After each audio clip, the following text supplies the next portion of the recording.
ఇదిగోండి ఫ్రెండ్స్, ఇప్పుడు వెహికల్ వచ్చింది కదా, ఇదేంటి డొంక రోడ్డు. కొంచెం ముందుకెళ్ళిన తర్వాత మీకు తార్ రోడ్డు కూడా తీస్తానండి, తార్ రోడ్డు కూడా చూపిస్తాను. డైరెక్ట్గా మన సైట్ దగ్గరికి వెహికల్ వచ్చిందండి. ఫ్రెండ్స్ ఇప్పుడు మనం రావెల్లో ఉన్నామండి, రావెల్ ఊర్లో ఉన్నాం. ఇదిగోండి ఈ రోడ్డు, మెయిన్ రోడ్డు వచ్చేసి రావెల్ మెయిన్ రోడ్డు. ఇదిగోండి ఇటు వెళ్ళిపోతే మనం పాములపాడు వెళ్తామండి. అయితే ఈ రావెల ఊరు ఉంది కదా, ఇదిగోండి జూమ్ వేస్తున్నా చూడండి ఫ్రెండ్స్, ఇదిగో రావెల ఊరు కనపడుతుందండి. ఇదంతా రావెల ఊరు. ఇదిగోండి వెహికల్స్ వస్తున్నాయి కదా, ఈ కార్లు తిరుగుతున్నాయి చూడండి. ఇది రావెల మెయిన్ రోడ్డు అనమాట, రావెల ఊరు అది కనపడేది. అయితే కొంచెం ముందుకు వచ్చిన తర్వాత ఇదిగోండి మనకి డొంక రోడ్డు ఉంది కదా, రోడ్డు అనుకోనే, ఈ మెయిన్ రోడ్డు అనుకోనే ఉందండి డొంక రోడ్డు.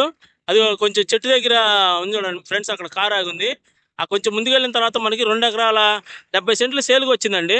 దగ్గరికి వెళ్ళిన తర్వాత అది చూపిస్తాను ఫ్రెండ్స్. ఇప్పుడు మనం సైట్ దగ్గరికి వచ్చామండి. ఇదిగోండి అక్కడ డొంక రోడ్డు ఉంది కదా, డైరెక్ట్గా డొంక రోడ్డు దగ్గరికి వచ్చామండి.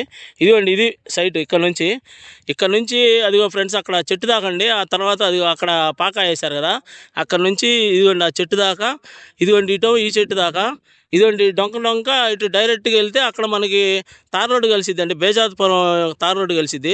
రావెల్ టు బేజాతుపురం తార్ రోడ్డు ఏమో ఈ డొంక రోడ్డు చివరి ఉంది కలిసిద్ది. అదంతా మనకి ఒక 300 మీటర్ల దూరం ఉంటుంది.